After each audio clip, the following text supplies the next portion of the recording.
بسم اللہ الرحمن الرحیم الحمد للہ وکفا وسلام علی عبادہ الذین اصطفی اما بعد اعوذ باللہ من الشیطان الرجیم بسم اللہ الرحمن الرحیم لقد کان لکم فی رسول اللہ اسوۃ حسنہ وقال تعالی ومن یطع اللہ ورسولہ فقد فاز فوزا عظیما سبحان ربک رب العزة عما یصفون وسلام علی المرسلین والحمد للہ رب العالمین اللہم صل علی سیدنا محمد وعلی آل سیدنا محمد وبارک وسلم اللہم صل علی سیدنا محمد وعلی آل سیدنا محمد وبارک وسلم اللہم صل علی سیدنا محمد وعلی آل سیدنا محمد وبارک وسلم۔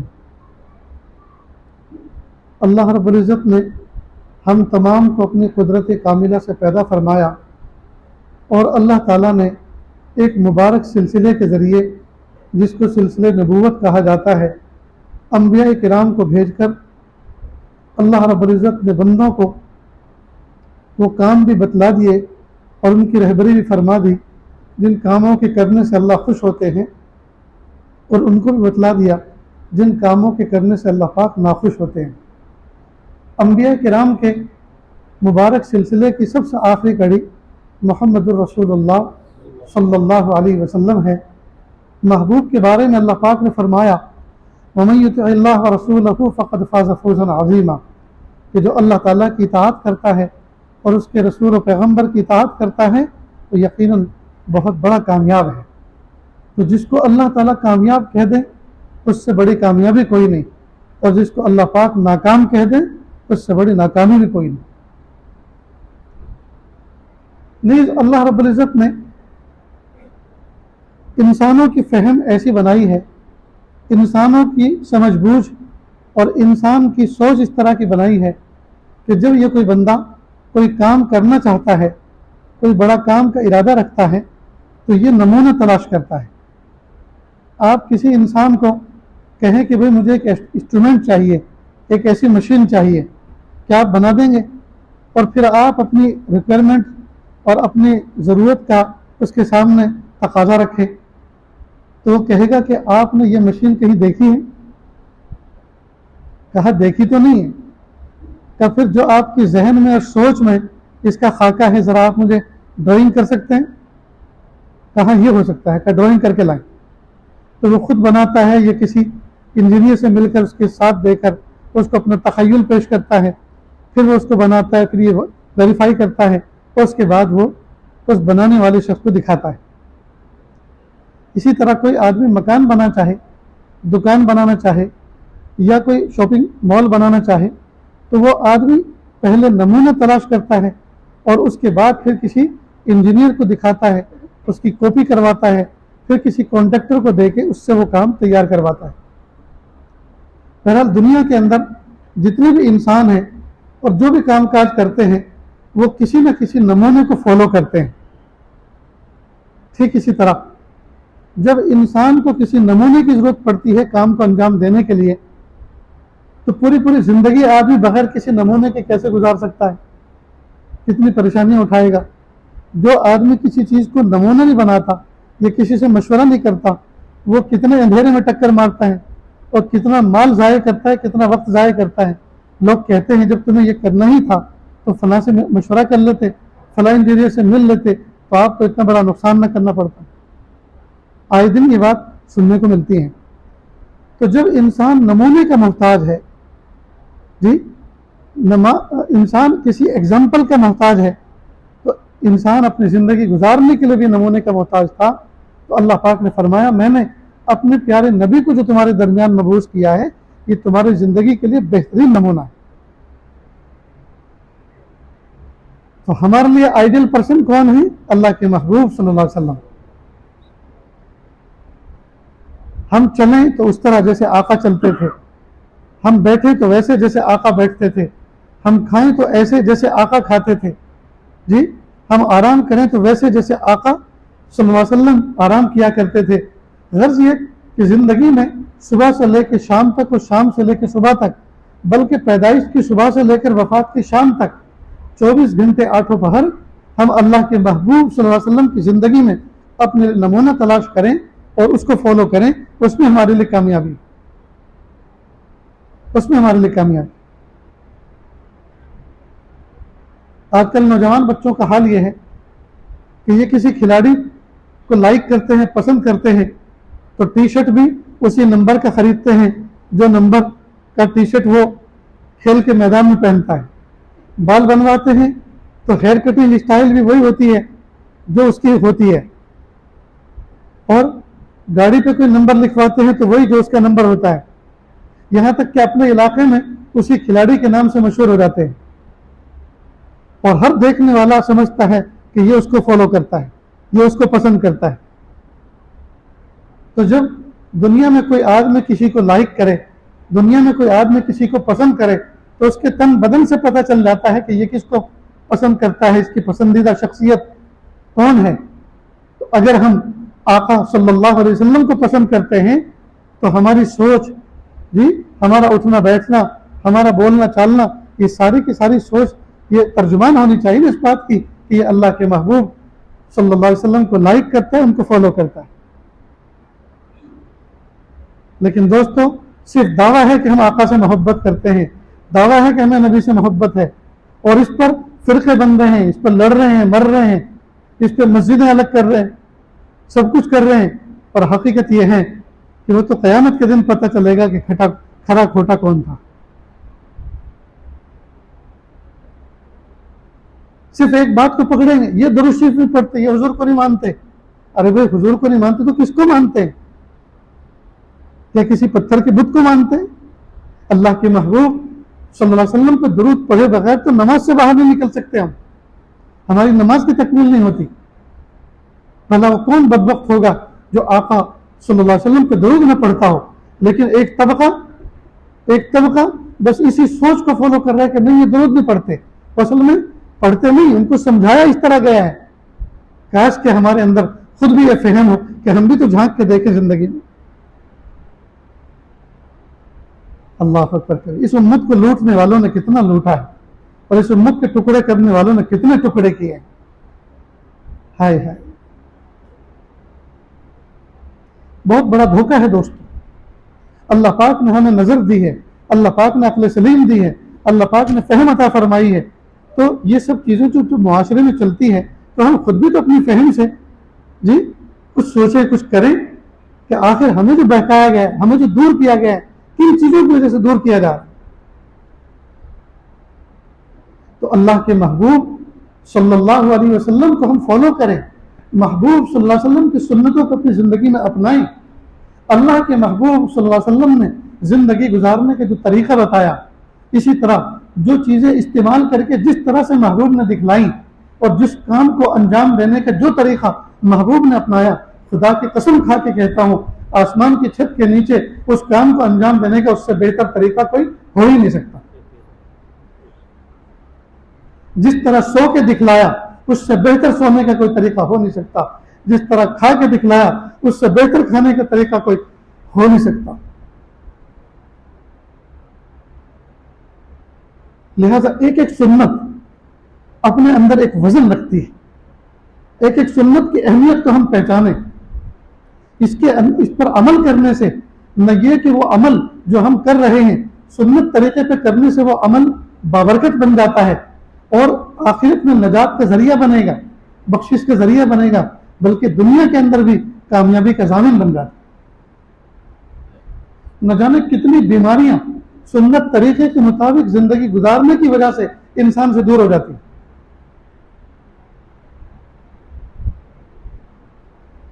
اب اللہ کے محبوب صلی اللہ علیہ وسلم کا جو طریقہ ہے، اگر ہم اس کو اپناتے ہیں تو ذرا سوچے تو صحیح کہ جب محبوب کا سنت طریقہ ہم اپنائیں گے تو کیا اللہ کی شان میں کوئی اضافہ ہو جائے گا؟ یہ تو براہ راست اللہ کی عبادت بھی نہیں لیکن وہ طریقہ اللہ پاک نے ہمارے فائدے کے لیے بنایا، ہمارے فائدے کے لیے بنایا، اس میں اللہ کا نفع نہیں ہے۔ بھائی اللہ تعالیٰ کی حمد و ثنا کرتے تو بات سمجھ میں تھی کہ اللہ کو یہ پسند ہے، حمد و ثنا کا حکم دیا، اللہ کو پسند ہے، لیکن اللہ کے نبی صلی اللہ علیہ وسلم کے طریقے کے مطابق زندگی گزارنا، اس میں تو اللہ کی کوئی تقدیس بھی نہیں، اس میں تو اللہ تعالیٰ کی کوئی حمد و ثنا بھی نہیں، تو اللہ کا کیا فائدہ؟ معلوم ہوا اللہ پاک نے جو طریقہ بتایا کہ میرے نبی کو فالو کرو، میرے نبی کی تعمیل کرو، اس میں ہمارا ہی نفع ہے۔ اور اللہ تعالیٰ اگر سنت پر عمل کرنے کی توفیق دے دیں، اپنی باتوں پر عمل کرنے کی توفیق دے دیں، تو یہ توفیق کا ملنا ہی بنفس نفیس بہت بڑا اللہ کا انعام ہے، چجائے کہ اللہ پاک اس پہ اجر بھی دیتے ہیں، چجائے کہ اللہ پاک اس پہ اجر بھی دیتے ہیں۔ یہ تو ایسا ہی ہے کہ جیسے کہ آپ کسی کی دعوت کریں، اس کو کھلائیں پلائیں، بہترین پکوان تیار کریں اور چلتے ہوئے ایک لفافہ بھی دیں اس کو ہدیے کا، تو وہ کہے گا کہ جی آپ نے مجھے اپنے گھر پہ دعوت دی، کھلایا، یہی کافی تھا، اور آپ مجھے اوپر سے ہدیہ بھی دے رہے ہیں کہ نہیں، ہم اپنی طبی خوشی سے دے رہے ہیں، اور اگر آپ قبول فرما لیں گے تو ہمیں اس بات کی خوشی ہو۔ تو دیکھیے کھانا بھی کھلا رہے ہیں، اوپر سے ہدیہ بھی دے رہے ہیں، تو ایسے اللہ پاک عمل کی توفیق دے رہے ہیں۔ یہی کیا کم انعام تھا کہ اللہ پاک ہمیں سنت پر عمل کرنے کی توفیق دے رہے ہیں، اچھے جائے کہ اللہ پاک عمل کی توفیق دے کر اس پر انعام سے بھی نواز رہے ہیں، اجر سے بھی نواز رہے ہیں۔ یہ بہت بڑی بات ہے، یہ بہت بڑی بات ہے۔ اب اللہ کے محبوب صلی اللہ علیہ وسلم نے جو ہمیں طریقے بتائے ہیں، ان طریقوں پر عمل کرنے سے اللہ تعالیٰ دنیا کی بہت ساری بیماریوں سے، جسمانی اور روحانی بیماریوں سے ہمیں شفا عطا فرما دیتے ہیں۔ دیکھیے محبوب صلی اللہ علیہ وسلم کا طریقہ یہ تھا، کھانے سے پہلے ہاتھ دھونا، کھانے کے بعد ہاتھ دھونا۔ کئی مرتبہ آدمی بغل میں کھجلاتا ہے، سر میں کھجلاتا ہے، باریک باریک گرمی دانے نکلے ہوئے ہیں، اب جب کھجلا رہا ہے تو وہ دانے پھوٹ رہے ہیں، اب اس کے اندر جو پس پڑا ہوا ہے اب اس کے ناخنوں کے اندر وہ آ رہا ہے، اور بغیر دھوئے ہاتھ دھوئے اگر انہی پوروں سے، انہی انگلیوں کے کناروں سے وہ کھانا کھائے گا تو وہ سارے کے سارے بیکٹیریا، وہ جراثیم انسان کے پیٹ میں جائیں گے اور نہ جانے کیسی کیسی بیماریاں جنم لیں گی۔ محبوب صلی اللہ علیہ وسلم نے فرمایا کھانے سے پہلے ہاتھ دھو، اور ہاتھ دھونے کے بعد پھر تولیے سے پوچھنے کا حکم نہیں ہے، ڈائریکٹ بس ان ہاتھوں کو جھاڑ لو اور اس کے بعد انہی ہاتھوں سے کھانا شروع کرو، اس لیے کہ آپ ڈرائی تولیے سے اگر آپ ہاتھ صاف کرو گے تو ڈرائی تولیے میں تو پہلے سے بیکٹیریا بیٹھے ہوئے ہیں، تو آپ نے تو ایک بیکٹیریا سے ہاتھ دھوئے اور دوسرے بیکٹیریا میں ہاتھ پھنسا لیے، یہ تو بھوت مرا اور پلیت جاگا، ایسا ہو گیا کہ ایک چیز سے بچے اور دوسری چیز میں پھنس گئے۔ تو کھانے سے پہلے ہاتھ دھونے کے بعد ان کو کسی چیز سے پوچھے نہیں، صاف نہ کرے، بلکہ ایسے ہی رہنے دیں اور انہیں سے کھانا کھائے۔ یہ محبوب صلی اللہ علیہ وسلم کا طریقہ تھا۔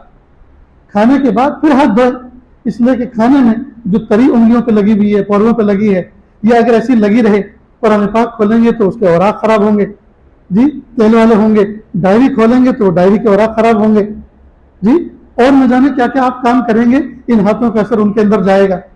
چھوٹے معصوم بچے کو لیں گے، اس کے ہاتھوں کو چومیں گے، ہاتھوں کو چھوئیں گے، اس کے ہاتھ مرچ مسالے والے ہوں گے، وہ اپنے آنکھوں میں کھجلائے گا، اس کو مرچ مسالے لیں گے، نہ جانے کس کس کو تکلیف ہوگی، اس لیے فرمایا کہ اب دھو۔ عام طور پر یہ عاجز موضوع پہ جب گفتگو کرتا ہے دسترخوان وغیرہ کی سنتوں اور اس پر، تو میں کہا کرتا ہوں کہ کھانے سے پہلے بے شک آپ جہاں بیٹھے ہوئے ہیں مہمان کو وہاں ہاتھ دھلا دیں، لیکن ہاتھ دھلانے کا کام کھانا لگانے سے پہلے کریں۔ کئی مرتبہ دسترخوان پہ کھانا چنا جا چکا ہوتا ہے، پھر ہاتھ دھونے شروع کرتے ہیں، اور دھونے والا بھی اس طرح سے دھوتا ہے گویا کہ وہ غسل کر رہا ہے، اور وہ چھینٹیں پھر کھانے میں اڑتی ہیں۔ مجھ جیسا آدمی اگر ایسے کھانے پہ بیٹھا ہو تو مجھ سے کھانا نہیں کھایا جائے، مجھے تو اکائی آتی ہے، یہ کیسا آدمی کہ ہاتھ اس طرح سے دھو رہا ہے کہ چھینٹیں اس کی روٹی پہ گر رہی ہیں، اس کی چھینٹیں سالن میں گر رہی ہیں۔ تو دسترخوان پر کھانے کی ترتیب سجانے سے پہلے ہاتھ دھلا کے فارغ کر دو، اس کے بعد دسترخوان بچھاؤ، ایک بات۔ دوسری بات، کھانے کے بعد اب آپ دسترخوان پہ ہاتھ مت دھلاؤ، بلکہ واش بیسن لگا ہوا ہے اس پہ دھونے کا مکلف کرو، یا گھر کے باہر ڈول مگا رکھا ہوا ہے وہاں دھلواؤ، اس لیے کہ کھانے کے بعد جو ہاتھ دھلتے ہیں اس میں پانی زیادہ استعمال ہوتا ہے۔ اب ایک آدمی کو آپ دھلائیں گے تو کہے گا صابن لے کر آؤ، ڈیٹول لے کر آؤ، اور اگر آپ نے لا کے دے دیا تو وہ جو سلفچی ہے اکیلا آدمی وہی بھر دے گا اس کو۔ اب 10 مہمان بیٹھے ہوئے ہیں تو 10 سلفچی پانی چاہیے، تو کتنے بڑا مجاہدہ ہے یہ۔ اس لیے کھانے کے بعد تب اٹھنا ہی ہے دسترخوان سے، جب اٹھنا ہے تو کہنے کے ہاتھ دھو لیجیے۔ جہاں اس طرف اشارہ کر دو جہاں صابن بھی رکھا ہوا ہے، تولیہ بھی لٹکا ہوا ہے اور پانی کا بھی انتظام. یہ بہترین ادب ہے. ورنہ عام طور پر وہی دھلواتے ہیں اور وہ اور زیادہ معاملہ خراب ہوتا ہے. کئی مرتبہ بہت سے لوگ ہاتھ دھو کر وہی کلی بھی کرتے ہیں اسی سلفچی میں، وہ اور زیادہ کام خراب کرتے ہیں. بہرحال تو کھانے سے پہلے اور کھانے کے بعد سنت کا خیال رکھیں، اہتمام کریں محبتوں کے ساتھ. اللہ کے نبی صلی اللہ علیہ وسلم کی سنت سمجھ کر کھانے سے پہلے بھی ہاتھ دھوئیں، کھانے کے بعد بھی دھوئیں. بہت سے لوگ نماز پڑھتے ہیں، مثلا ظہر کی نماز کے بعد فوراً کھانے کا انتظام ہے، تو نماز سے پہلے وضو کیا، نماز پڑھی، اور جب کھانے کے لیے بیٹھ کر کہتے ہیں ہاتھ دھو، ابھی نماز پڑھ کر آئے ہیں. ارے بھائی نماز تو پڑھ کر آئے ہیں، لیکن یہ کہاں لکھا ہے کہ نماز کے بعد فوراً کھانا ہو تو ہاتھ دھونے کی ضرورت نہیں ہے، وہ وضو ہی کافی ہو جائے گا؟ ایسے تو کہیں بھی نہیں لکھا. اس لیے کہ آپ نے وضو کرنے کے بعد جو نماز پڑھی ہے، زمین پر مصلی پر آپ کا ہاتھ لگا ہے، نہ جانے کیسے کیسے لوگوں نے سجدے وہاں کیے ہیں، کتنے لوگوں کے منہ سے اب خراط نکلے ہیں اس سجدگاہ پر، اور وہیں آپ کے ہاتھ بھی لگے ہیں. تو نہ جانے کتنے بیکٹیریا آپ کے ہاتھوں پر ہتھیلیوں پہ لگ کر جائیں گے اور کھانے میں شامل ہوں گے، اور وہ آپ کے پیٹ میں جائیں گے، نہ جانے کیسی کیسی بیماریوں کے سبب بنیں گے. کیا کرونا کا زمانہ بھول گئے جس میں کتنے سینیٹائزر لگوائے تھے لوگوں نے؟ اس سے پتہ چلتا ہے آقا صلی اللہ علیہ وسلم نے ہمیں بیکٹیریا سے بچنے کے لیے کتنے بہترین طریقے تعلیم فرمائے. اور کھانے کے بعد ہاتھ دھو کر اب آپ تولیے سے بے شک پوچھ لیں، اس لیے کہ اب کھانے پینے کا عمل ختم ہو چکا. اب دیکھیے کھانے سے پہلے اور کھانے کے بعد جو محبوب صلی اللہ علیہ وسلم نے طریقہ بتایا، اس سے بہتر کوئی طریقہ ہو ہی نہیں سکتا. ہاتھ دھونے کا طریقہ تعلیم فرمایا. اسی طرح استنجے کے بعد پانی کا استعمال کرنا. روئے زمین پر آسمان کی چھت کے نیچے سوائے اللہ کے محبوب صلی اللہ علیہ وسلم کی امت کے کوئی قوم پیشاب کر کے پانی کا استعمال نہیں کرتی. کتنا بہترین طریقہ ہے. محبوب صلی اللہ علیہ وسلم کے امتی اگرچہ کئی مرتبہ میلے کچیلے کپڑوں میں نظر آئیں گے، لیکن پاجامے اور میانی سب کی پاک ہوگی، اس لیے کہ وہ استنجا کر کے نکلتا ہے. اور دنیا کے لوگ چاہے جتنے چکنے چپڑے نظر آئیں، لہکتے مہکتے نظر آئیں، پرفیوم میں نہائے ہوئے ہوں، لیکن سب کی میانی ناپاک ہوگی. انما المشرکون نجس. اللہ اکبر کبیرہ. کتنا محبوب صلی اللہ علیہ وسلم نے پیارا طریقہ ہمیں تعلیم فرمایا. اسی طرح دوستو اللہ کے محبوب صلی اللہ علیہ وسلم کی ایک سنت ہے کہ بستر پر سونے سے پہلے اس کو جھاڑا جائے. بستر کو استعمال کرنے سے پہلے اس کو جھاڑا جائے، اور جھاڑنے میں بھی اس بات کی ہدایت ہے کہ کسی کپڑے کے پلو سے جھاڑو. رومال ہے جی، کندھے کا رومال ہے، یا مثال کے طور پر لنگی ہے، اس سے جھاڑو. اب اس میں کیا حکمت ہے؟ اگر آپ ہاتھ سے جھاڑیں گے، ہو سکتا ہے کوئی چیز ایسی تکلیف دہ پڑی ہوئی ہو جو آپ کے ہاتھ میں لگ کر آپ کو زخمی کر دے. مثال کے طور پہ کئی مرتبہ بلب فیوز ہو جاتا ہے، دھماکے کے ساتھ پھٹ جاتا ہے، اور اس کے باریک باریک ذرات بستر پہ بکھر گئے. موٹے موٹے تو آپ نے جھاڑو کے ذریعے سے اٹھا لیے، لیکن وہ جو باریک باریک ذرات تھے وہ بستر میں پیوست ہو گئے. اب اگر آپ اس پہ ہاتھ پھرائیں گے تو ہاتھ نہ جانے کتنا زخمی ہو جائے گا. تو کیا کپڑے، بستر کپڑے کا ہوتا ہے، اس کپڑے کو کپڑے سے جھاڑو تاکہ تکلیف دہ ذرات آپ کے ہاتھ میں نہ لگے. اللہ اکبر کبیرہ. یہ کوئی مشفق نبی ہی ایسی بات کہہ سکتا ہے، کوئی اور نہیں کہہ سکتا.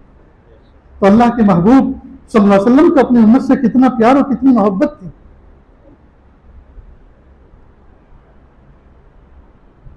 اللہ کے محبوب صلی اللہ علیہ وسلم کی ایک سنت یہ بھی ہے کہ جوتا جو بند جوتا ہوتا ہے اس کو جھاڑ کر پہنا جائے. اس کو جھاڑ کر پہنے. کیسے جھاڑیں؟ کہ ہم نے جوتا نکالا، اب ایڑی کا جو حصہ تھا اس طرف کر کے ایسے جھاڑ دیا؟ نہیں، وہ جھڑا کہاں، وہ تو اس میں تو اور جو کچھ اندر گھسا ہوا ہے اس کی بقا ہو گئی. آپ ایڑی کی طرف زمین پر اس کو ٹھکرا دو، زمین پہ ٹکراؤ، تاکہ اندر کوئی زہریلی چیز، کوئی جانور بیٹھا ہوا ہے تو وہ اس کی دلک لگنے کی وجہ سے نیچے گر جائے. اب دیکھیے عام طور پر یہ جو حشرات الارض ہوتے ہیں جیسے بچھو ہے، کان کھجورا ہے اور سانپ سپولیے ہیں، یہ عام طور پر تاریک جگہ میں چھپنا پسند کرتے ہیں. اور جوتے کے اندر تو تاریکی اندھیرا ہے. شاید کوئی اب ایسی چیز یاد ہوگی کہ اس میں بھی LED لگنے لگے ہوں کہ پہننے سے پہلے لائٹ ہو جائے روشن. لیکن لائٹ روشن ہونے سے وہ نکلنے والا نہیں ہے، وہ تو جھٹکنے سے ہی نکلنے والا ہے جو اندر گھسا ہوا ہے. تو محبوب صلی اللہ علیہ وسلم کی کتنی پیاری سنت ہے کہ جوتا پہننے سے پہلے اس کو جھٹکو، اس لیے کہ نہ جانے کتنی مرتبہ جوتوں کے اندر سے سانپ اور سپولے نکلتے ہیں. آئے دن واٹس ایپ پر، سوشل میڈیا پہ بھی خبریں آتی رہتی ہیں. یہ آقا صلی اللہ علیہ وسلم کا کتنا پیارا طریقہ ہے. نیز پیارے آقا صلی اللہ علیہ وسلم کی ایک سنت یہ بھی ہے کہ جب آپ اپنے کپڑے کو نکال کے سوئیں، رات کو ڈریس تبدیل کرتے ہیں، سونے کا لباس الگ ہوتا ہے، تو جب آپ نکالیں تو بسم اللہ کر کے اس کو لٹکائیں، ہینگ کریں، اور جب پہنیں تو اس کو جھٹکیں اور جھٹک کر بسم اللہ کہہ کے پھر پہنیں. تو جھٹکنے سے فائدہ یہ ہے کہ کئی مرتبہ اس میں بھی بہت سے جانور چڑھ جاتے ہیں، آستین میں، دامن میں بہت سے جانور پناہ لے لیتے ہیں. تو اگر آپ پہنیں گے تو ہو سکتا ہے بدن کے اوپر جب لباس آئے تو دبش پڑنے پر وہ جانور کاٹ لے اور زہر چڑھ جائے، موت واقع ہو جائے، یہ تکلیف ہو آپ کو. اس لیے پہلے جھاڑنے کا حکم دیا کہ جھاڑو، کوئی چیز ہوگی، چیونٹی ہوگی، کوئی بھی چیز ہوگی وہ جھڑ کے نیچے گر جائے گی اور آپ اپنے اس لباس کو فریش پہن سکتے ہیں. یہ آقا صلی اللہ علیہ وسلم کی سنت تھی دوست، سنت ہے. اب ہم لوگ جو پریشان ہیں وہ سنت پر عمل کرنے سے کوئی پریشان نہیں. آج تک کوئی سنت پر عمل کرنے سے پریشان نہیں ہوا، بلکہ سنت کو ترک کرنے کی وجہ سے پریشان ہوئے.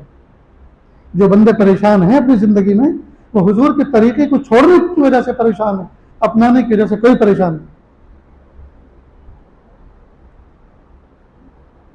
اب آقا صلی اللہ علیہ وسلم کی ایک سنت یہ ہے کہ سونے سے پہلے مسواک کریں. ساری دنیا فجر کے بعد برش کرتی ہوئی نظر آئے گی، جیسے بھینس کھا کر جگالی کرتی ہے نا، ایسا لگتا ہے جیسے کولگیٹ کر رہی ہو. سارے کے سارے اسی کے مشابہ ہوتے ہیں. خیر کوئی بات نہیں، فجر کے بعد آپ بے شک مسواک کریں اور برش کریں، لیکن محبوب صلی اللہ علیہ وسلم نے سونے سے پہلے مسواک کرنے کا حکم دیا. حکمت کیا ہے؟ کھانا کھایا ہے، بہت سے ذرات رہ گئے ہیں منہ کے اندر، اگر یہ ذرات ایسے ہی رہیں گے تو 6-7 گھنٹے جب آپ سوئیں گے تو اس وقت بیکٹیریاز اس کے اندر پیدا ہوں گے اور وہ پوری رات دانتوں کی جڑوں کو خراب کریں گے. اب صبح کو اگر آپ مسواک کریں گے تو یقیناً مسواک صبح کو بھی سنت ہے، لیکن رات کی سنت چھوڑنے کی وجہ سے جو نقصان ہونا تھا وہ تو ہو گیا نا. اب صبح کو مسواک کرنا تو یہ رات کی تلافی نہیں ہوئی، یہ تو صبح کی سنت پر الگ سے عمل ہوا. اور یہ تو ایسے ہی ہوا کہ جیسے کسی کے گھر میں چوری ہو جاتی ہے تو پولیس کا پہرا بیٹھ جاتا ہے. بھئی اب پہرا دینے کا کیا فائدہ، جو کچھ تھا وہ تو گیا، اب تو کچھ بچا ہی نہیں جانے کا، اب پہرا دینے سے کیا فائدہ، پہرا تو پہلے سے دینا تھا. تو رات کو جب بیکٹیریا نے اپنا کام خراب کر دیا، رات بھر انہوں نے جڑوں کو کھایا، رات بھر دانتوں کے کناروں کو خراب کیا، اب صبح کو اس کی تلافی تو نہیں ہو سکتی. معلوم ہوا اللہ کے محبوب صلی اللہ علیہ وسلم کا جو رات کو مسواک کر کے سونے کا فائدہ ہے، جی اس سے بہتر کوئی فائدہ اور کوئی طریقہ ہو نہیں سکتا. اب آئیے دوستو اس بات پر کہ انسان کے دشمن شیاطین اور جنات ہیں. بہت سے سوچتے ہوں گے یہ جنات پھر آ گیا، پچھلی مجلس میں تو آیا تھا، یہ تو آتا رہے گا. دشمن کا تذکرہ اگر نہ ہو تو دشمن کے ہاتھوں سے تو ہم جڑ جائیں گے. لقط المرجان فی احکام الجان، مولانا امداد اللہ انور نے اس کا ترجمہ کیا ہے، پڑوسی ملک کے ہیں، اردو زبان میں. یہ علامہ جلال الدین سیوطی رحمۃ اللہ علیہ کی زبردست کتاب ہے، اور علامہ جلال الدین سیوطی رحمۃ اللہ علیہ بہت بڑے اللہ کے پیارے بندے تھے. انہوں نے اس کتاب میں لکھا ہے کہ جو بندہ متبع سنت ہوتا ہے وہ جنات اور شیاطین کے بہت بھاری پڑتا ہے. یعنی متبع سنت بندے پر اس کے داؤں چلنا بہت مشکل ہوتا. اسی کتاب میں لکھا ہے کہ ایک وہ شیطان جو کسی کافر و مشرک کے ساتھ رہتا اور ایک وہ شیطان جو کسی مومن کے ساتھ، ہر ایک انسان کے ساتھ ایک شیطان ہوتا ہے جو اس کو بہکانے کا کام کرتا ہے. کفار و مشرکین کے ساتھ بھی ہوتا ہے جو ان کو کفر پہ باقی رکھتا ہے، اس کی خوبصورتیاں دکھلاتا ہے، اور مومنوں کے ساتھ بھی ہوتا ہے جو راہ راست سے بھٹکاتا ہے. تو ایک کافر و مشرک کے ساتھ شیطان رہتا اور ایک مومن کے ساتھ، دونوں کی ملاقات ہوئی. تو جو کافر و مشرک کے ساتھ رہتا وہ بڑا تگڑا تھا اور جو مومن کے ساتھ رہتا وہ بڑا پتلا دبلا. تو اس نے پوچھا کیا بات ہے، تو اتنا پتلا دبلا کیوں ہو رہا ہے؟ کیا میں جس کے ساتھ رہتا ہوں ہر وقت اعوذ باللہ، ہر وقت بسم اللہ، ہر وقت سبحان اللہ، ہر وقت الحمدللہ، ہر وقت سنتوں کی اتباع، مجھے تو کسی کام میں شریک ہونے ہی نہیں دیتا، تو میرا حال یہ ہو گیا ہے. معلوم ہے جو مومن بندہ اتباع سنت کے ساتھ زندگی گزارتا ہے اس کے شیطان پہ یہ مومن بندہ بھاری پڑتا ہے. اسی طرح جو مومن بندہ متبع سنت ہوتا ہے، اللہ تعالیٰ کا فرما بردار ہوتا ہے، جناتوں پر بھی وہ بھاری پڑتا ہے. اسی کتاب میں لکھا ہے حضرت امام احمد بن حنبل رحمۃ اللہ علیہ کے زمانے میں بغداد کے خلیفہ کی بیٹی پر مرگی کا دورہ پڑا، اور یہ مرگی جنات کی وجہ سے آتی ہے. مرگی کا اثر جو ہے جن کی وجہ سے ہوتا ہے، خاص قسم کا جن ہے جو اس حالت میں پہنچا دیتا ہے. تو فوراً خلیفہ نے کہلا بھیجا میری بیٹی پر اس طرح کا جن کا حملہ ہوا ہے، اس کو مرگی کا دورہ پڑا ہے. تو حضرت اپنے خادم کے ساتھ ایک جوتا بھیجا جس میں کھجور کی چھال کا تسمہ تھا، خیر، اور کہا کہ جوتا لے جاؤ اور اس بچی کی کمر کے پیچھے کھڑے ہو تاکہ پردہ رہے، اور اس سے مخاطب ہو کر یہ کہو جن سے کہ جاتا ہے یا پھر احمد بن حنبل اس جوتے سے 70 جوتے تجھے مارے. تو فوراً جنات نے اس لڑکی کی آواز میں کہا میں جا رہا ہوں، اور اگر امام احمد بن حنبل یہ کہے کہ بغداد کو چھوڑ دے تو میں بغداد چھوڑنے کے لیے بھی تیار ہوں. خیر وہ چلا گیا.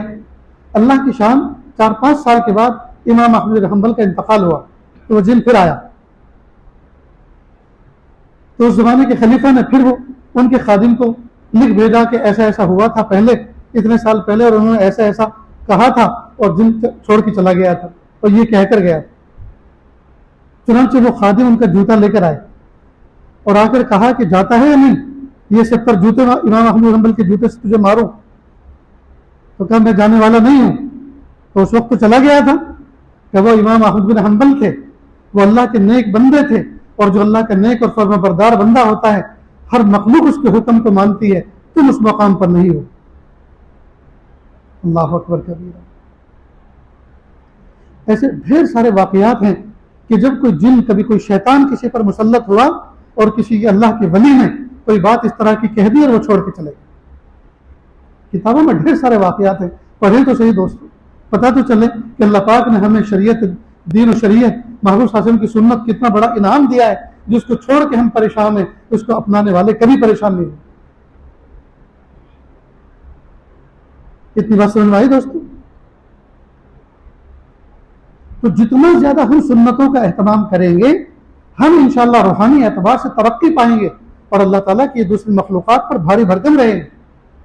جب شیاطین و جن، جو اللہ پاک نے انسانوں کے مقابلے میں ہزاروں گنا ان کو قوت دی ہے، جب وہ ڈریں گے، وہ دبیں گے، جی، تو یہ اللہ کے دشمن جو اللہ کے بندوں کو پریشان کرنے والے ہیں، ان کی کیا بساط ہے ان کے سامنے، ان کی کیا بساط ہے ان کے سامنے. لیکن ہائے افسوس، ہم تو لٹ گئے دوستو. فون نے ہمیں لوٹا، واٹس ایپ نے ہمیں لوٹا، انٹرنیٹ نے ہمیں لوٹا، جی، اور لٹنے کے بعد ایسے ہو گئے ہم کہ نہ ہمیں قرآن پاک کی توفیق مل رہی ہے، نہ تلاوت کی توفیق مل رہی ہے، نہ تسبیحات کی توفیق مل رہی ہے، نہ ہم اپنی شخصیت پر محنت کر رہے ہیں، نہ اخلاق پر محنت کر رہے ہیں، نہ اپنے کردار پر محنت کر رہے ہیں، نہ دعا کے ذریعے سے اللہ کا قرب حاصل کر پا رہے ہیں. دوستو ہم تو بڑے قابل رحم ہو گئے. میرے بھائیوں، اپنے گھروں کے اندر حلقے لگاؤ، اپنے گھروں کے اندر کتابوں کی تعلیم کرو، معصوم بچوں کو سنتوں پر کھڑا کرو. کوئی بچہ اگر بائیں ہاتھ سے جو ہے پانی پی رہا ہے، تاکید کرو اس کو، بیٹا دیکھو کتنی بری بات ہے، تم نے اللہ کے نبی صلی اللہ علیہ وسلم کی گستاخی کی، آپ دائیں ہاتھ سے لو، توبہ کرو کہ اللہ ہمیشہ مجھے دائیں ہاتھ سے پانی پینے کی توفیق عطا فرمائے. ایک صحابی رسول تھے، دائیں ہاتھ ان کا فالج زدہ تھا، بائیں ہاتھ سے وہ کھا رہے تھے یا پی رہے تھے. اللہ کے رسول سے فرمایا یمین، دائیں سے. تو وہ کہہ سکتے تھے کہ میں پیرالائز ہوں، وہ کہہ سکتے تھے کہ میرا ہاتھ شل ہو چکا ہے، لیکن انہوں نے سوچا کہ محبوب نے کہا ہے، ارادہ تو کر کے دیکھوں. اللہ کی شان، جیسے ارادہ کیا تھا ہاتھ کھل گیا ان کا اور کام کرنا شروع کر دیا. اللہ کے محبوب صلی اللہ علیہ وسلم کی سنت کی اتباع کی نیت تھی اور ہاتھ مرض سے نکل گیا اور اللہ نے شفا عطا فرما دی. تو سنتوں کے تو یہ فائدے ہیں دوست, سنتوں کے تو یہ فائدے ہیں. ہم ارادہ تو کریں, ہم ارادہ تو کریں, ارادوں کو تو اللہ تعالیٰ کیسے کیسے اللہ پاک فیصلے فرما دے. نہیں ذکر کیا آپ کے سامنے واقعہ, اللہ کے محبوب صلی اللہ علیہ وسلم نے ایک مرتبہ پہلی امتوں کا ایک واقعہ سنایا کہ پہلی امتوں میں ایک شخص تھا جس نے 99 لوگوں کو قتل کر رکھا تھا, 99 لوگوں, اور وہ کسی عالم کے پاس پہنچا اس زمانے کے اور کہا کہ میں نے 99 لوگوں کو قتل کیا ہے, کیا میرے لیے بھی کوئی توبہ کا راستہ ہے؟ کہ 99 لوگوں کے آپ قاتل ہیں, آپ کے لیے کوئی راستہ نہیں, اتنے بڑے مجرم اور پاپی ہیں آپ کے لیے کوئی راستہ نہیں ہے. تو اس نے سوچا کہ پھر تیرا بھی کیا کام ہے اس دنیا میں, تجھے بھی پہنچا دو وہاں جہاں 99 لوگوں کو پہنچایا, اس کو بھی قتل کر دیا, 100 پورے. لیکن اندر آگ لگی ہوئی تھی کہ کوئی راستہ تو ہونا چاہیے, کوئی بچنے کا راستہ تو ہونا چاہیے. چنانچہ پھر کسی متقی کے پاس گیا اور کہا میں نے 100 لوگوں کا قتل کیا ہے, 100 لوگوں کا میں پاپی اور مجرم ہوں, کیا میرے لیے کوئی توبہ کا راستہ ہے؟ کہا ہاں ضرور, اللہ غفور الرحیم ہے, آپ کے گناہ بڑے نہیں ہیں, اللہ کی رحمت بڑی ہے. لیکن میں آپ کو ایک سجیشن دیتا ہوں کہ آپ جس بستی میں رہتے ہیں اس بستی کو چھوڑ دو, یہاں کا ماحول آپ کے لیے سازگار نہیں ہے. آپ اس بستی کو چھوڑو اور ایک بستی میں بتاتا ہوں ادھر جاؤ, وہاں نیک لوگ رہتے ہیں. جب اس ماحول میں تم رہو گے تمہارے اندر نیکی منتقل ہوگی, تقوی منتقل ہوگا اور تمہاری بقیہ زندگی بڑی اچھی گزرے گی. چنانچہ اس بندے نے بہت بڑھیا بستر لپیٹا اور اپنے گھر کو خیر آباد کا, وطن کو خیر آباد کا, چلا نیک لوگوں کی سرزمین کی طرف. اللہ کی شان ابھی سینٹر میں پہنچا تھا, بیچ میں پہنچا تھا اور انتقال ہو گیا. جیسے انتقال ہوا جسم گر گیا راستے پر تو آسمان سے 2 فرشتوں کی ٹیم چلی. ایک وہ فرشتے جو نیکوں کے ساتھ معاملہ کرتے تھے اور ایک وہ فرشتے جو بروں کے ساتھ معاملہ کرتے تھے, اور دونوں فرشتوں میں باقاعدہ مزہ ہو گیا. نیک لوگوں کی ارواح کو جو لے جانے والے فرشتے تھے انہوں نے کہا کہ یہ ہمارا کیس ہے, اور جو گنہگار لوگوں کے ساتھ جو معاملہ کرتے تھے انہوں نے کہا یہ کیس ہمارا ہے, زندگی بھر گناہ کرتا تھا, 100 آدمیوں کا قاتل ہے. نیک لوگوں والے فرشتوں نے کہا کہ یہ چونکہ توبہ کی نیت سے, نیک نیت سے چلا تھا, لہذا یہ کیس ہمارا ہے, اس پر اس کا خاتمہ ہوا ہے, نیکی کے ارادے پر اس کا خاتمہ ہوا ہے, لہذا یہ کیس ہمارا ہے. لیکن دونوں میں تو میں اتنی ہوئی کہ فیصلہ نہیں ہو سکا. اللہ پاک نے ایک فرشتے کو انسانی شکل میں بھیجا, کہا کیا بات ہے, کیوں لڑ رہے ہو, کیوں جھگڑ رہے ہو؟ کہ یہ معاملہ ہے. کہ ایسا کرو, معاملہ بہت آسان ہے, آپ دونوں زمینوں کی پیمائش کرو, جس زمین کے یہ زیادہ قریب ہوگا ان لوگوں میں اس کا حشر کیا جائے. چنانچہ جب پیمائش ہوئی تو نیک لوگوں کی طرف ایک بالش زمین کم نکلی, نیک لوگوں کی زیادہ قریب نکلا. فوراً فیصلہ ہو گیا کہ اس کا معاملہ نیکوں کاروں کے ساتھ جو معاملہ کرنے والے فرشتے ہیں ان کے حوالے کیا جائے اور اس کا حشر نیکوں میں کیا جائے. کس وجہ سے دوستو؟ ارادے اور نیت کی وجہ سے. تو ارادہ اور نیت یہ کوئی معمولی چیز نہیں ہے. ارادہ اور نیت ہم ابھی اس محفل میں بیٹھ کر لیں, انشاءاللہ زندگی ہم سنت طریقے کے مطابق گزاریں اور زندگی ہم اللہ تعالیٰ کے حکموں کے مطابق گزاریں گے, اور جن چیزوں سے اللہ نے منع کیا ہے ان چیزوں سے ہم بچیں گے.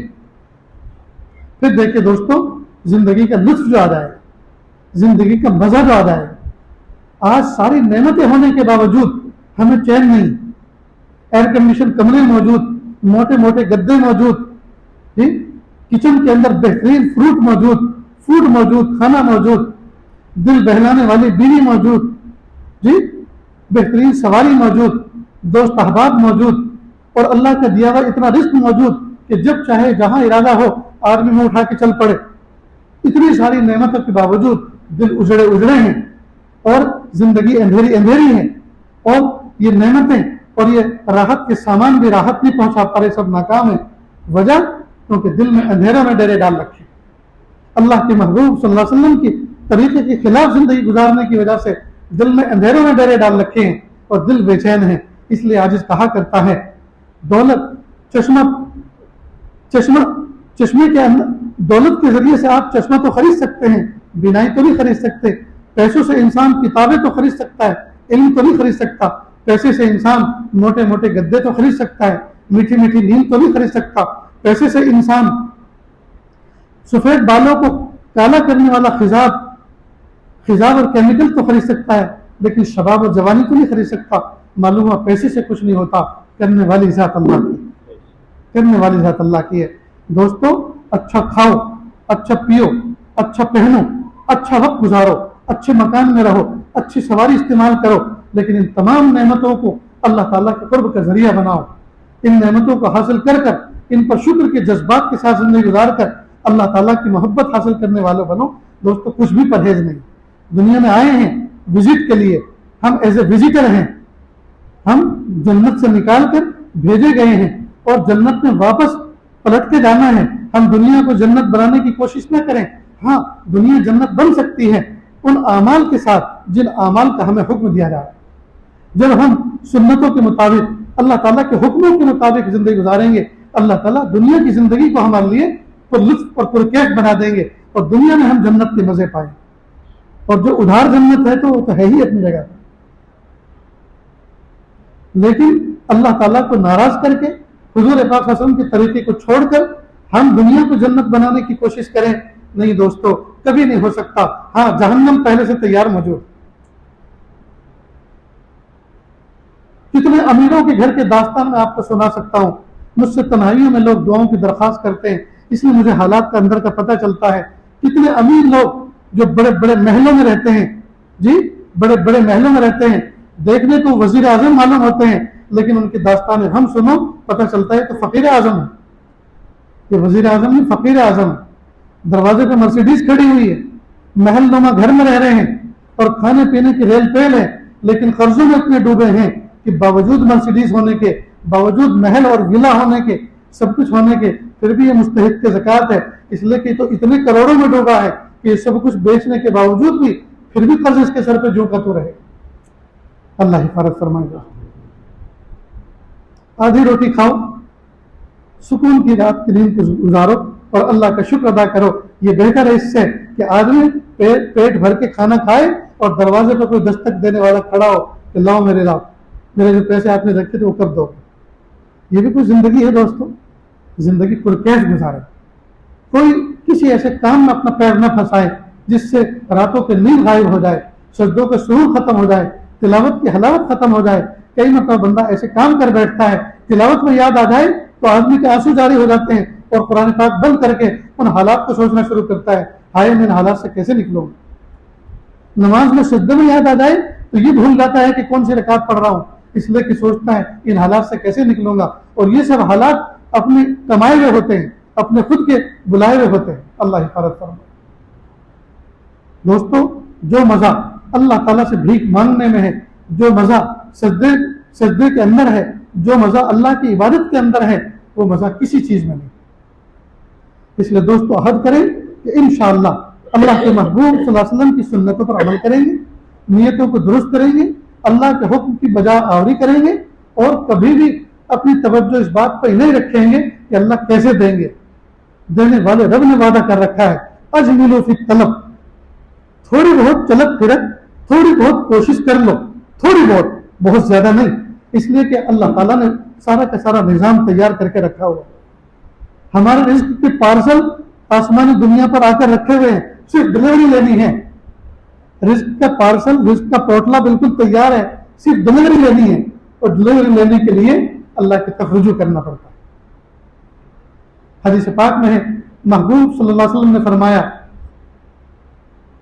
لو انکم تتوکلون حق توکلہ لرزقکم کما یرزق الطیر تغدو خماصا وتروح بطانا، او کما قال علیہ الصلوۃ والسلام۔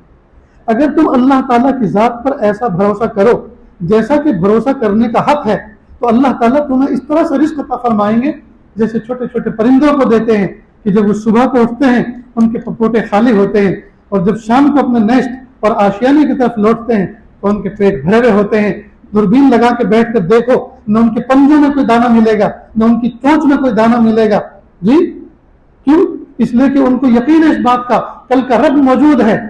آج کا سورج غروب کرنے والا رب کل سورج طلوع کرنے کے لیے تیار ہے، کل کا رب موجود ہے، اور جس نے آج کھلایا وہ کل کھلائے گا، آج پلایا وہ کل پھر پلائے گا۔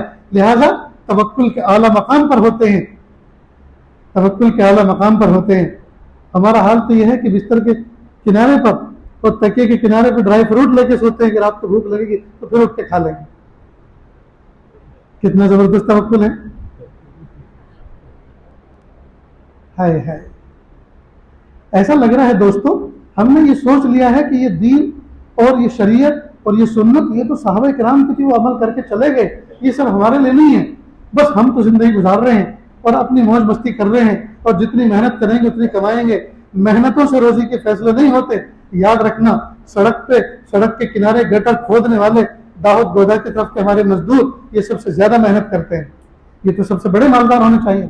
پتھر توڑنے والے سب سے بڑی محنت کرتے ہیں، اور آفسوں میں بیٹھنے والے اور صرف قلم سے سگنیچر کرنے والے سب سے کم محنت کرتے ہیں. تو ان کو تو فاقوں پر رہنا چاہیے اور ان کو تو سب سے بڑا امیر ہونا چاہیے تھا. یہ قضاء و قدر کے فیصلے ہیں، یہ قضاء و قدر کے فیصلے ہیں. اس کا محنت سے اور عدم محنت سے تعلق نہیں.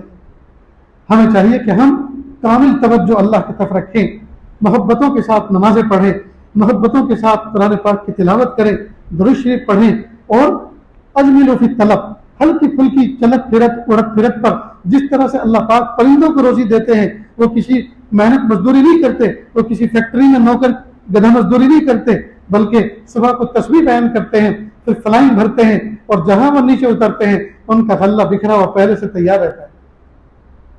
تو اگر ہم بھی ایسے ہی اللہ کی ذات پہ توکل اور بھروسہ کریں جیسا کہ کرنے کا حق ہے، اللہ تعالیٰ پرندوں کی طرح جیسے ان کو بڑی مشقت کرنی نہیں پڑتی، ہلکی پھلکی چلت پھرت اڑت پھرت پر اللہ روزی دیتے ہیں، ایسے ہمیں بھی عطا فرما دیں.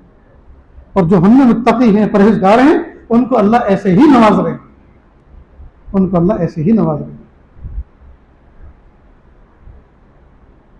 اللہ اکبر کبیرہ. کسی زمانے کا واقعہ ہے، دارالعلوم دیوبند میں حکومت کی طرف سے ایک آدمی آیا کہ یہ کیسے چلتا ہے توکل پر، یہ کیا ہوتا ہے، کوئی کمپنی ہے، فیکٹری ہے، کیا ہے؟ کہا ہم اس کو الفاظ سے بتا تو نہیں سکتے، ہم مالک کی ذات پہ بھروسہ کرتے ہیں اور وہ اس کو چلاتے ہیں. تو کہا میں یہاں کچھ دن ٹھہرنا چاہتا ہوں، ٹھہر سکتا ہوں؟ کہ ٹھہرے. ٹھہرو. دن ٹھہرا، طلبا کے معمولات دیکھے، نماز پڑھنے کا انداز دیکھا، اساتذہ کی محنت، سب کچھ دیکھا. جب کچھ چلنے لگا تو اس نے کہا میں کچھ پیسے دان کرنا چاہتا ہوں. کہ بس یہی توکل ہے، یہی توکل ہے. ہم اس پہ نظر رکھتے ہیں اور وہ لوگوں کے دلوں میں تقاضے پیدا کرتے ہیں اور وہ لے کر آتے ہیں. یہ ہے توکل. بہرحال دوستو، اللہ تعالیٰ ہمیں سنتوں کی اتباع کی توفیق عطا فرمائے، اور اللہ تعالیٰ نفس و شیطان کے شرور سے اور حملوں سے ہم سب کی حفاظت فرمائے. دوستو، گھر گھر میں بچے بیمار، بوڑھے بیمار، جوان بیمار، عورتیں بیمار، مرد بیمار، کوئی گھر ایسا خالی نہیں ہے جس کے اندر پرابلم نہ ہو. کسی کو شوگر کی پریشانی، کسی کو گھٹنوں کے درد کی پریشانی، کسی کو کمر کے درد کی پریشانی، کسی کا دماغ کام نہیں کرتا، کسی کی سوچ کام نہیں کرتی، کوئی ڈپریشن کا شکار ہے جی، اور کوئی وائبریشن کا شکار ہے، کسی کو راشا ہے، کسی کو کچھ ہے، کسی کو کچھ ہے. ہر بندہ کسی نہ کسی تکلیف میں ہے. کون شخص یہ کہہ سکتا ہے ہمارے گھر میں 100% سب کے سب صحیح ہیں؟ لیکن دوستو، بہت ساری بیماریوں کا حل اللہ پاک نے سنت کی اتباع میں رکھا ہے. اگر ہم اتباع سنت کریں اور احکام کی پابندی کریں، ان کی برکتوں سے اللہ تعالیٰ جس طرح سے جھاڑو لگنے سے اور پوچھا لگنے سے گھر کی صفائی ہو جاتی ہے، اس طرح اللہ تعالیٰ ہماری باڈی کو بہت سی بیماریوں سے اللہ تعالیٰ کلین کر دیں گے. تو عمل کریں گے نا انشاءاللہ. اللہ عمل کی توفیق عطا فرمائیں.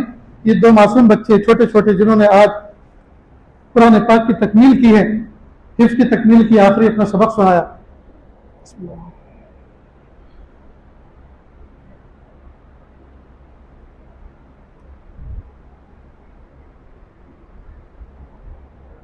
بارک اللہ.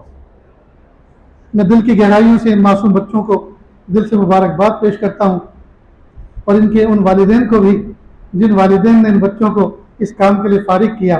لیکن اب ان سے درخواست ہے کہ حافظ بنانے کے بعد اب ان کو آگے تو بڑھاؤ، پیچھے مت ہٹانا. اب یہ قرآن پاک کے الفاظ کے حافظ بنے ہیں، الفاظ رٹے ہیں، ان کو اب معنی بھی پڑھاؤ. اور جب یہ معنی پڑھیں گے تو ان معنیوں پر خود بھی عمل کریں گے اور دنیا کو کھڑا کر دیں گے. آج یہ معصوم بچے، کیا پتہ ان میں کل کا کوئی شیخ الحدیث چھپا بیٹھا ہو، کل کا کوئی امیر المومنین چھپا بیٹھا ہو، کل کا کوئی امت کا کوئی قائد چھپا بیٹھا ہو. ہمیں کیا پتہ چلتا ہے؟ آج بظاہر چھوٹے چھوٹے معصوم بچے نظر آ رہے ہیں.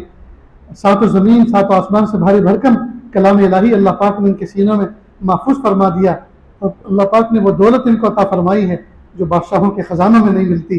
اللہ تعالیٰ ان بچوں کو ماں باپ کی نجات کا ذریعہ بنائے، بھائی بہنوں کی نجات کا ذریعہ بنائے، اور اللہ تعالیٰ پورے خاندان کی بخشش کا سبب بنا کر اللہ تعالیٰ ان کو قبول فرمائے۔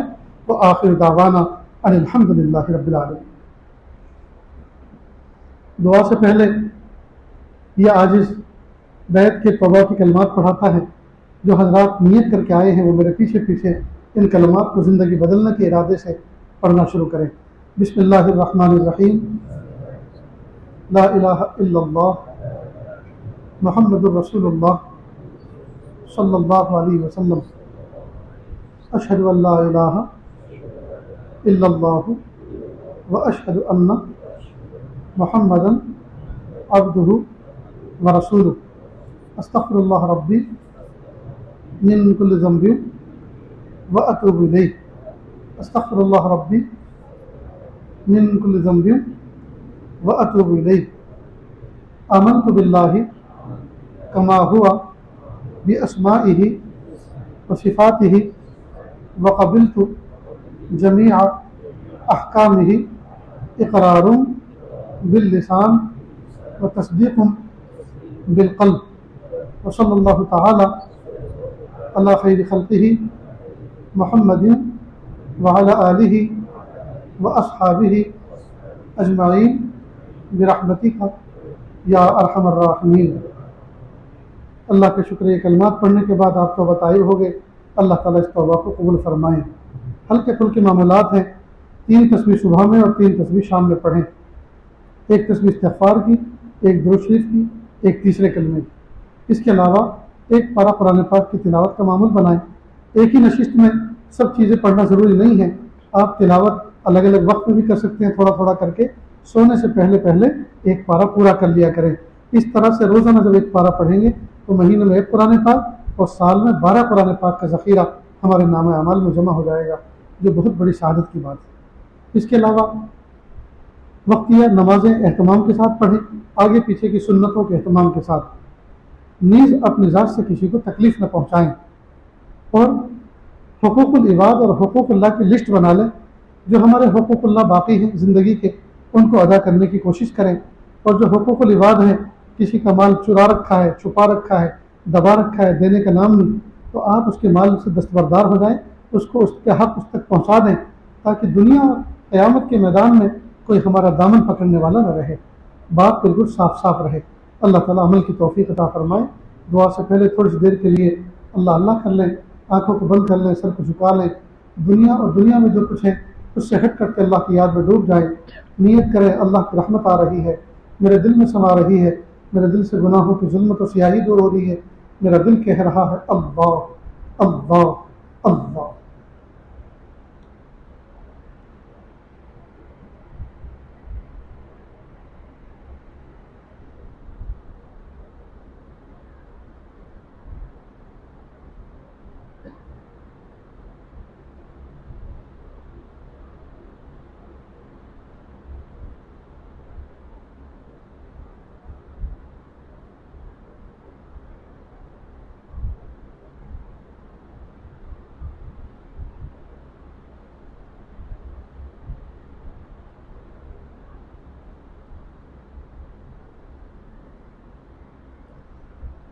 لا الہ الا اللہ سبحان الملک الاعلی الوہاب۔ ہاتھ اٹھائیے، دعا کر لیجئے۔ بسم اللہ الرحمن الرحیم۔ لا احصی ثناء علیک انت کما اثنیت علی نفسک رب اغفر وارحم وانت خیر الراحمین۔ حسبی اللہ لا الہ الا ہو علیہ توکلت وہو رب العرش العظیم۔ اللہ جی، ہم ظاہر میں آپ کے بندے اور بندیاں ہیں، حقیقت میں نہایت گندے ہیں۔ اللہ ہمارے دلوں کی گندگی کو دور فرما، ہمیں اپنی بندگی کا سلیقہ عطا فرما، شرمندگی والے کاموں سے ہماری حفاظت فرما، برے دن سے، بری بات سے، بری رات سے، برے انجام سے ہماری حفاظت فرما، سوء خاتمہ سے ہماری حفاظت فرما۔ میرے پیارے اللہ، ایک قدم ہم آپ کی طرف بڑھاتے ہیں، نفس و شیطان ایسی لات مارتا ہے، 10 قدم ہم پیچھے جا کے گر جاتے ہیں۔ اللہ کب تک یہ شکست و ریغ ہوتا رہے گا؟ کب تک یہ اکھاڑ پچھاڑ ہوتی رہے گی؟ اللہ جی آپ تو آپ فتح دے دیجئے، اللہ جی اب تو آپ کامیابی دے دیجئے، اللہ نفس و شیطان کو مغلوب کر دیجئے، یا اللہ ہمیں غالب کر دیجئے، یا اللہ اعمال کی توفیق دے دیجئے، یا اللہ سنتوں پر عمل کی توفیق دے دیجئے، اپنی محبت و معرفت عطا فرما دیجئے۔ اللہ جی ہم سب کو ایسا بنا دیجئے ہم آپ کو پسند آ جائیں۔ میرے پیارے اللہ اس مجلس میں نہ جانے کتنے دکھیارے نہ جانے کتنے غم کے مارے دور و دراز سے چل کر آئے ہیں، میرے پیارے اللہ ان کے آنے کو قبول فرما، ان کے مل بیٹھنے کو قبول فرما، ان کی سننے سنانے کو قبول فرما، بقیہ زندگی آپ کی رضا والے کاموں میں گزارنے کی توفیق عطا فرما۔ میرے پیارے اللہ پیر کے ناخن سے لے کے سر کے بال تک گناہوں میں ڈوبے ہوئے معصیت میں جکڑے ہوئے ہیں، اللہ جی آپ ہمیں معاف کر دیجئے، معاف کر دیجئے، معاف کر دیجئے، معاف کر دیجئے، معاف کر دیجئے، اور معاف نہیں کرنا چاہتے پھر بھی آپ ہمیں معاف کر دیجئے، اس لیے کہ آپ کی معافی کے بغیر چارہ نہیں، آپ کو راضی کیے بغیر چارہ نہیں، جب اللہ اس وقت تک ہماری نجات نہیں ہوگی جب تک کہ ہم آپ کو راضی نہ کر لیں۔ میرے پیارے اللہ راضی ہو جائیے، اچھے اللہ راضی ہو جائیے، سونے اللہ راضی ہو جائیے، پیارے اللہ راضی ہو جائیے۔ اللہ جی ہم نے آپ کا دیا ہوا کھایا، آپ کا دیا ہوا پہنا، آپ کا دیا ہوا پیا، آپ کی دی ہوئی عزت کے ساتھ باعزت چلتے رہے، لیکن میرے پیارے اللہ سارے کے سارے کام وہ کیے جو آپ کی مرضی کے خلاف تھے، سارے کے سارے کام وہ کیے جو محبوب کے طریقے کے خلاف تھے۔ ہائے میرے پیارے رب زندگی کا قیمتی حصہ غفلتوں میں گزر گیا، اب نہیں پتا زندگی کی شام کس گلی میں ہوگی اور کس حال میں ہوگی۔ اللہ جی اس وقت کے آنے سے پہلے کہ لوگ ہمیں جنازے میں لٹانے سے پہلے غسل دیں، اللہ غسل توبہ کی توفیق عطا فرما۔ اس وقت کے آنے سے پہلے کہ لوگ ہمیں کفن پہنائیں، لباس تقویٰ پہننے کی توفیق عطا فرما۔ اس وقت کے آنے سے پہلے کہ لوگ ہماری جنازے کی نماز کے لیے صف لگائیں، اللہ ہمیں اختیار سے نماز پڑھنے کی توفیق عطا فرما۔ اس وقت کے آنے سے پہلے کہ لوگ ہمیں کفن کی 3 چادریں پہنائیں، اللہ لباس تقویٰ پہننے کی توفیق عطا فرما۔ میرے پیارے اللہ اس وقت کے آنے سے پہلے کہ لوگ ہمارے جنازے کی نماز پڑھیں، اللہ ہمیں خود حضوری والی نماز پڑھنے کی توفیق عطا فرما، حضوری والے سجدے کرنے کی توفیق عطا فرما۔ میرے پیارے رب زندگی کا قیمتی حصہ غفلتوں میں گزر گیا، ہائے میرے پیارے رب اب ہمیں نہیں پتا زندگی کی شام کس گلی میں ہوگی اور کس حال میں ہوگی، اللہ ہمارے حال پر رحم کر دیجئے۔ رب کریم اس محفل میں نہ جانے کتنے دکھیارے نہ جانے کتنے غم کے مارے بیٹھے ہوئے ہیں کہ اللہ کوئی اپنی اولاد سے پریشان، کوئی اپنی بیماریوں سے پریشان، کوئی اپنے قرضوں اور مرضوں سے پریشان، اللہ تمام کو نجات و شفا عطا فرما، صحت عطا فرما، تندرستی عطا فرما، یا اللہ دل کا سرور عطا فرما، سجدوں کی حلاوت عطا فرما، تلاوت کی لذت عطا فرما، ذکر کا سرور عطا فرما۔ اللہ جی ہم سب کو ایسا بنا دیجئے ہم آپ کو پسند آ جائیں، اللہ جی ہم سب کو ایسا بنا دیجئے ہم آپ کو پسند آ جائیں۔ میرے پیارے رب یہ معصوم بچے جو مجمع میں اس طرح بیٹھے ہوئے ہیں جن کو پچھلے کی صف والے یہ اللہ دیکھ بھی نہیں سکتے، اتنے چھوٹے سے بچے کہ اللہ 30 پارے انہوں نے قرآن پاک کے حفظ مکمل کر لیے، رب کریم اس قرآن پاک کو ان کے سعادت مندی کا سبب بنا کر قبول فرما۔ اللہ جی یہ ایک دن میں تیار نہیں ہوئے، اللہ کسی کو سال لگا، کسی کو 2 سال لگے، کسی کو 3 سال لگ جاتے ہیں۔ میرے پیارے رب ان بچوں کی محنتوں کو قبول فرما، شیطان نے نہ جانے کتنی مرتبہ ان کو بہکایا ہوگا، چلو بھاگ چلتے ہیں، کسی ہوٹل میں جا کر برتن دھویا کریں گے، کچھ پیسے بھی ملیں گے اور پیٹ بھرنے کے لیے کھانا بھی ملے گا اور رات کو موج مستی کرتے پھریں گے۔ یہ کب تک قرآن پاک رٹتے رہیں گے، کب تک استاد کے ڈانٹ ڈپٹ سہتے رہیں گے؟ پیارے اللہ ان بچوں کو شیطان نے متعدد دفعہ سدھایا لیکن پیارے اللہ شیطان کی ان پر کچھ نہ چل سکی۔ میرے پیارے رب آج یہ تکمیل تک پہنچ گئے، اللہ آگے بھی ان کو بھٹکنے سے بچا لیجئے، آگے بھی ان کو بھٹکنے سے بچا لیجئے۔ اللہ مدارس دینیہ، مکاتب قرآنیہ، مساجد اسلامیہ اور وہ خانقاہیں جہاں اللہ سکھایا جاتا ہے، اللہ سب کی حفاظت فرما، سب کی زندگی میں برکت عطا فرما، سب کو شیر و شکر بن کر اللہ یکجا رہتے ہوئے کام کرنے کی توفیق عطا فرما، مشورے کے ساتھ اپنے معاملات حل کرنے اور طے کرنے کی توفیق عطا فرما، جتنے اسباب و وسائل کی ضرورت ہے عافیت کے ساتھ مہیا فرما۔ اللہ جی اس محفل میں نہ جانے کتنے دکھیارے نہ جانے کتنے غم کے مارے بیٹھے ہوئے ہیں کہ اللہ اپنی تکلیف کسی کے سامنے کہہ بھی نہیں سکتے اور دل میں رکھ کر سہ بھی نہیں سکتے۔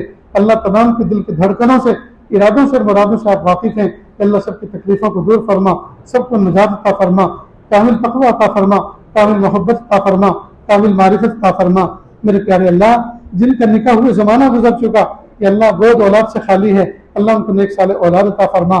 جن کا نکاح ہوئے زمانہ گزر چکا میاں بیوی میں آج تک محبت پیدا نہ ہو سکی، اللہ سچی محبت پیدا فرما۔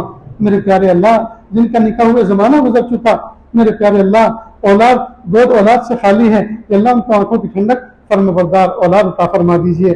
میرے پیارے رب جن گھروں کے اندر جوان بچے اور بچیاں بیٹھے ہوئے ہیں ان کے مناسب رشتے دستیاب نہیں ہیں، اللہ ان کو نیک صالح رشتے عطا فرما، آنکھوں کی ٹھنڈک عطا فرما، اللہ بیٹی والے کو داماد نہیں بلکہ بیٹا جیسا پیارا عطا فرما، اور بیٹے والے کو بہو نہیں بلکہ بیٹی جیسی پیاری عطا فرما۔ میرے پیارے اللہ ہماری زندگیوں میں خوشیوں کے دیپ روشن فرما، اللہ ہمارے ملک کی سرحدوں کی حفاظت فرما، اللہ ہمارے ملک کے حکمرانوں کو ہدایت کاملہ عطا فرما۔ اللہ جی ہم سب کو ایسا بنا دیجئے ہم آپ کو پسند آ جائیں۔ وصلی اللہ تعالی علی خیر خلقہ محمد و آلہ و اصحابہ اجمعین برحمتک یا ارحم الراحمین۔